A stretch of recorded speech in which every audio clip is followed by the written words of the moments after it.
Caleb Noble, winner chicken dinner here today in Taitung, Taiwan. Before I ask you to walk us through your race, first impressions of Taiwan. It's awesome. The community and the people and everyone around it, especially in the triathlon community here, it's awesome. Just going out on the street, everyone's really welcoming, and they love the Aussies, so it's awesome. Now, first time racing here in Taiwan. Obviously, not a big pro field. I think there was only 8 pro men, so it was a bit of a solo affair. But you look like you had a really strong race along with Jack Sasinski, and you two were able to get away on the bike. I know you said you were flying the second half. Talk us through that.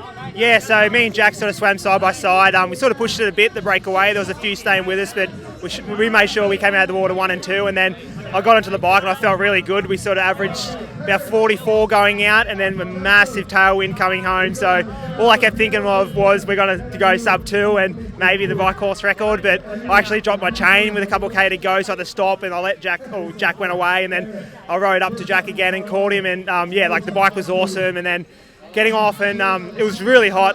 Those sort of run conditions is brutal.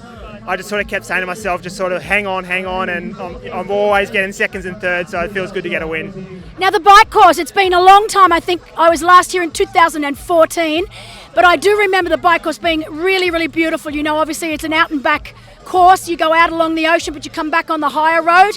What did you think of the bike? Was it difficult? I know you said it was great coming back because of a tailwind, but what about going out? Yeah, going out was, it's undulating.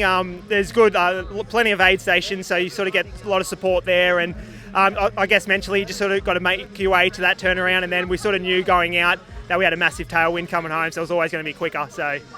And look, coming into transition, obviously you know you had 21.1 kilometres ahead of you. You did mention hot and humid conditions here. Also, I think you and I agreed it's a thick air, so it's hard to explain unless you're here. But it's a thick air, and it's actually quite hard to breathe and get those legs going. Did you feel that on the run? I did, yeah. I headed out and sort of averaged around 3:30s, and I live in Noosa, Queensland, Australia, so it is hot there, but it's just different here. And by about 6-7k, I sort of started to feel a bit heavy and averaging 350s, and I sort of just said to myself, just dial in Ironman effort. With Korea in 7 weeks' time was sort of good practice, so I was just happy to hang on, and the boys sort of made me work hard, so it's good to just get out there and get the win.